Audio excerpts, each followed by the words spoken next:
How's it going, YouTube? So today we're working on a 14 Pro Max.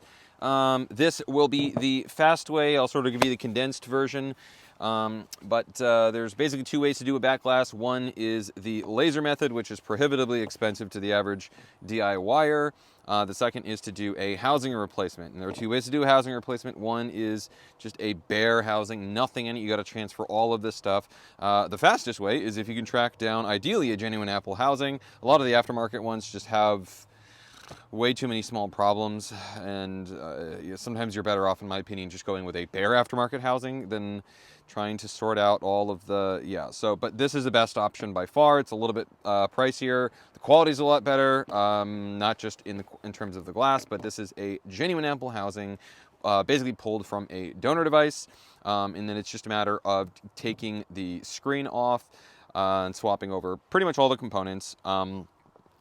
And if you have a, obviously this is going to be different, but more or less if you have a 14 Pro or Pro Max, this is more or less the same experience. So yeah, I have my patented, just kidding, not really, method of removing the screen. These things are kind of a pain, but if you have either one of these, which you probably don't, you can use a razor blade. You just got to be very, very thin. Those like square ones, I've seen people use those. And I have another video up here that I'm going to link. I don't use heat really anymore. I don't use heat. I use 99, but you can also use 91% rubbing alcohol. And then I use this wide opening tool, and then it's just a matter of lifting gently. It's not a bad idea to use heat, because it will soften up the adhesive a little bit. But I'm already feeling the screen lifting. So then that's when I come in with a little bit more alcohol.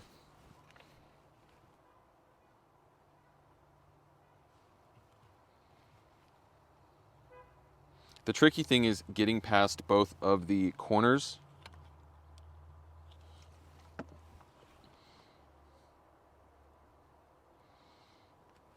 And as you can see, we're about right here. And you just sort of want to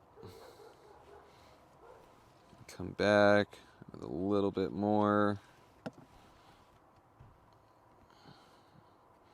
Bam. Hurdle one. Then we can come in with this dude.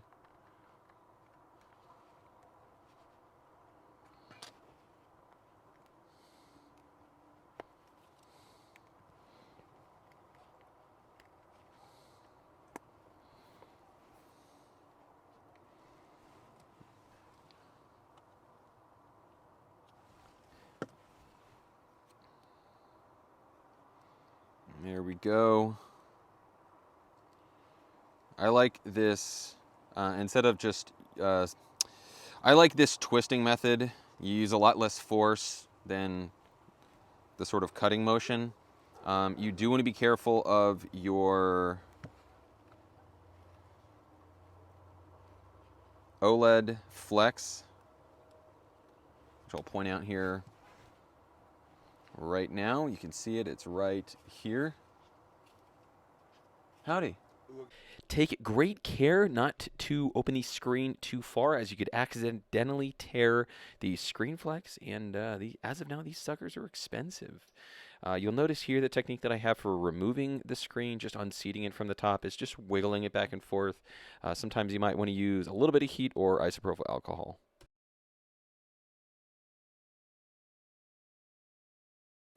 Next up, we have a bunch of tri-wing screws. You'll find out very quickly it helps to have a magnetic mat, as quite a few of these are different sizes.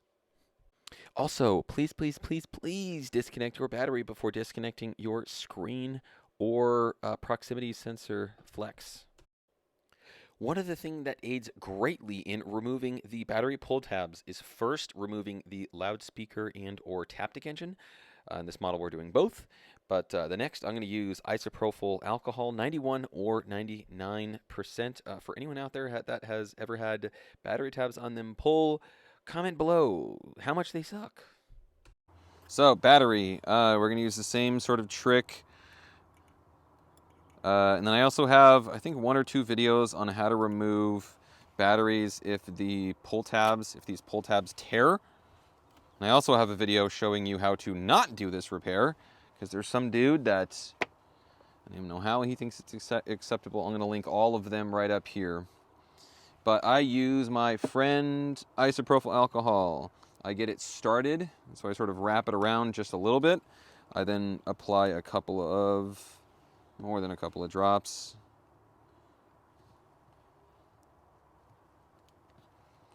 And then wrap it up. And I like the sort of back and forth method instead of just pulling straight out. This one tends to be, at least on the 13 Pro and Max, tends to be kind of a pain. Like already it's being annoying. All right.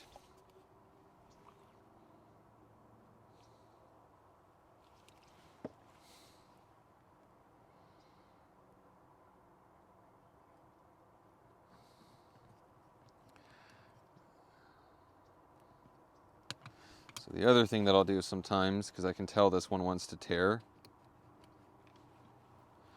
is I'll wedge my spudger a little bit.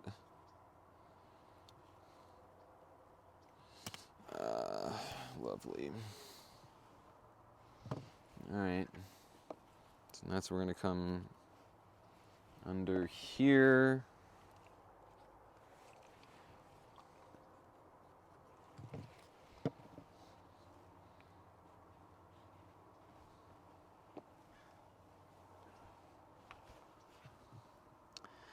And then we're going to try to, at least here, no, that doesn't work. We got a little white tab, which you can just make out right there.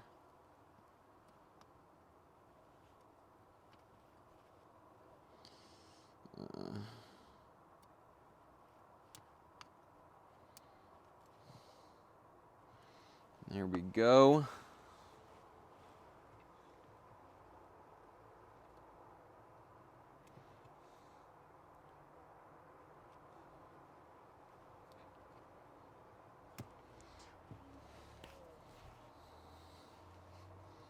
And then we have 2 more. So by far the largest tabs are this one, then this one, and then these 2 are almost afterthoughts. Like sometimes what I'll do is I won't even bother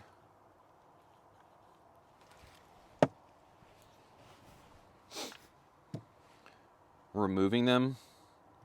I will just lift. So as you can see, my spudger is about right here. And I will just gently lift. And then it just comes out. And as you can see, here are our pull tabs. And then you just pull the battery up and away. And now a word from our sponsor. Take it away, Spencer.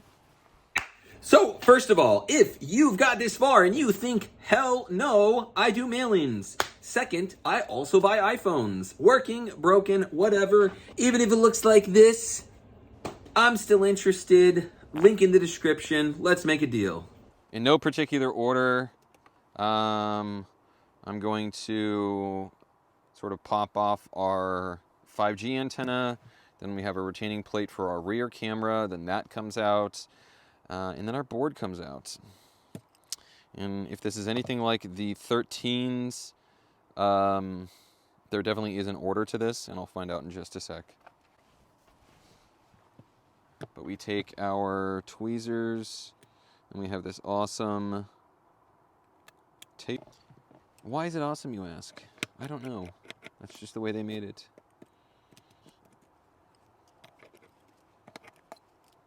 That comes out pretty easily. Now, as far as this goes, there's really not a whole lot of adhesive. I mean, there is, but it, as you saw, it came out pretty easy.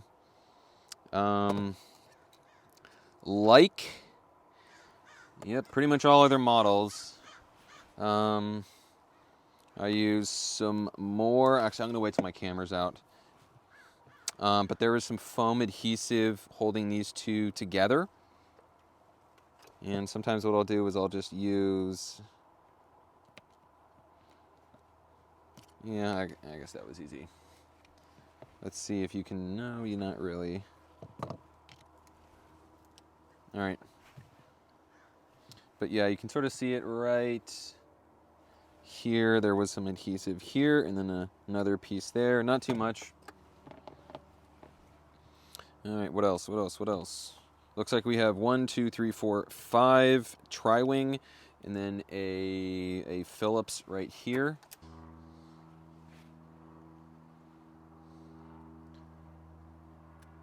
So as long as you're not, you should ideally be avoiding metal tools, but it doesn't take a whole lot of effort. There's sort of an area right in front of all the flex cables, like a little shelf almost. Don't use that much force. This comes out just like that. All right, so I'm going to see if this speaker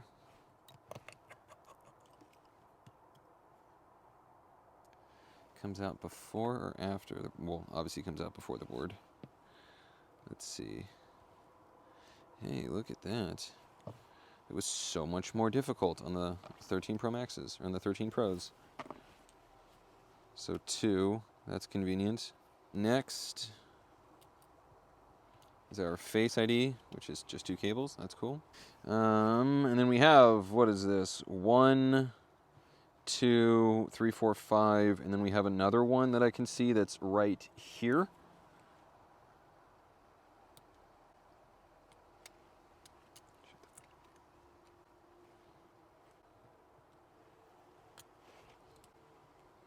Yep, this dude right here. It is a forgettable flex. Some of these are nice just to sort of fold up and out of the way. This flex. All right, now we have standoff 1, 2, and then we have another right there, but honestly that might not actually need to come out. So, oh yeah, and then we have this standoff right here. Is that it? Yes! Hoorah! Now it's a matter of just putting this back together. So, yes, it definitely helps. Some models are more of a pain than others.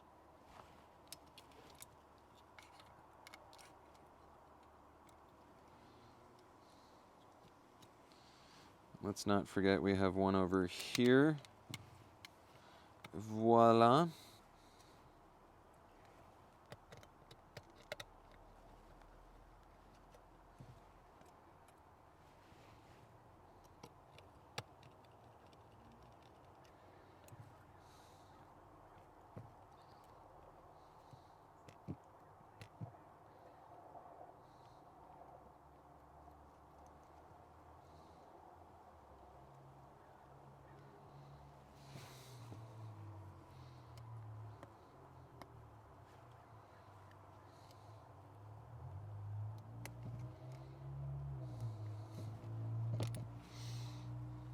Let's not forget, and I'll get to the bracket in that in just a sec. I mean, it's 3 Phillips and a bracket. I don't even think you need me for that.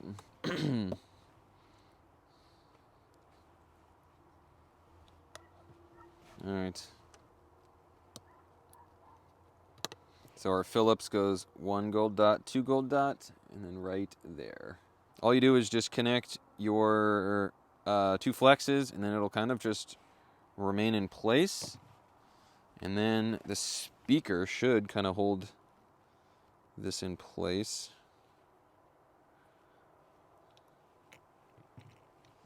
So there is, okay, it goes in at an angle, just like this. So you want to get this little, I don't know, mouth.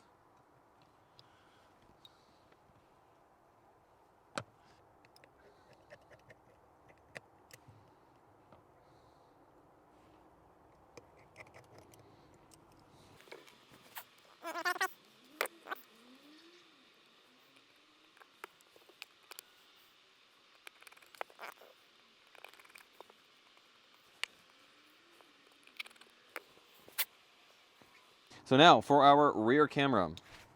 Now you first and foremost want to make sure that you don't have any dust or particles in here, or you're going to be disassembling your phone after you put everything back together to get some dust out. All right, next we have this little thing right here. Sort of just nudges in right there. Now for our battery.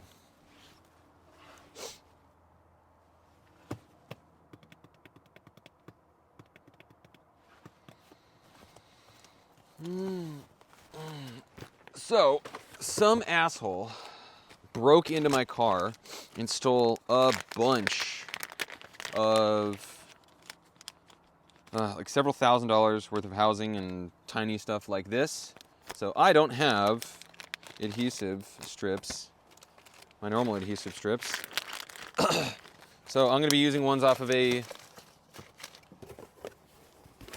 12 Pro Max, which are pretty darn close from the looks of it.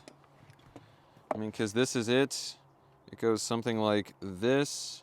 I mean, you could probably trim this down a little bit. So as you can see, I sort of retrofitted this. Now, one of the things that I like to do, which I don't think we're going to have an issue here, but just as a general practice, I don't just lay my battery down, because if you don't get it right, sometimes it can be kind of annoying to get this flex cable aligned properly. So I will connect my battery. As you can clearly see, the flex is connected, so we know that wherever I place this,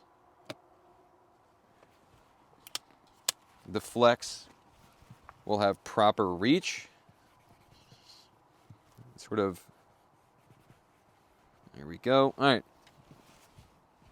So, just like I mentioned, before you go disconnecting or reconnecting anything, you always want there to be no battery can't be connected. As long as the battery is connected, the board has a charge, and that means you could potentially short out part of the device, which is bad. Don't do that. I don't know why there's this extra bracket here.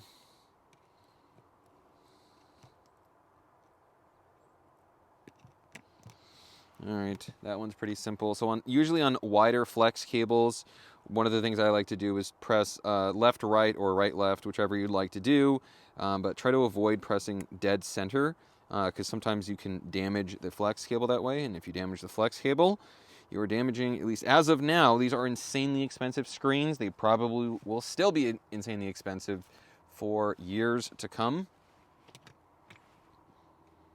So yeah, don't do that.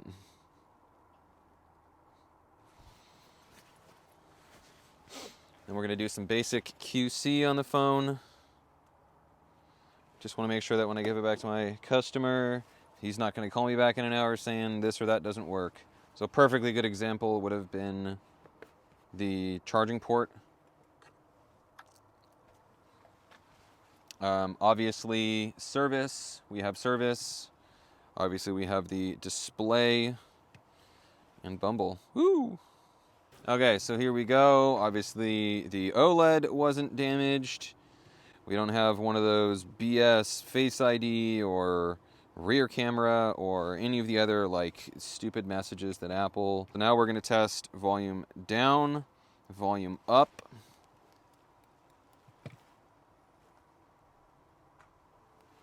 And then we're going to test the Taptic engine.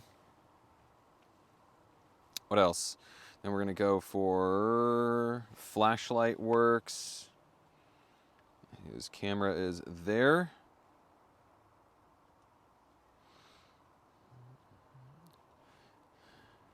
And we have 1, 2, 3.5. Okay, so all those are good. Cameras work. Phone charges.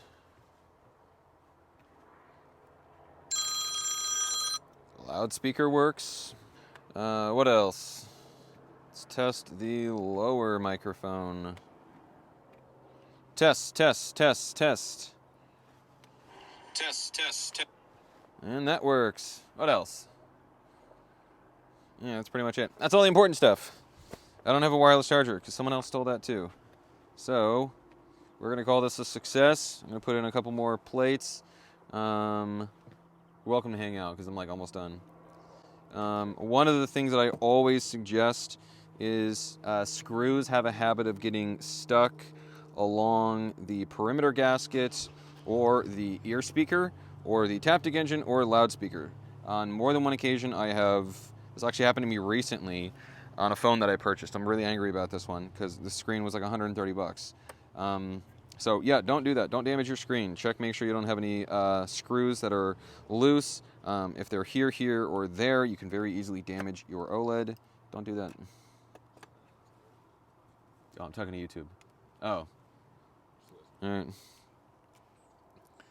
Now, we got to do this.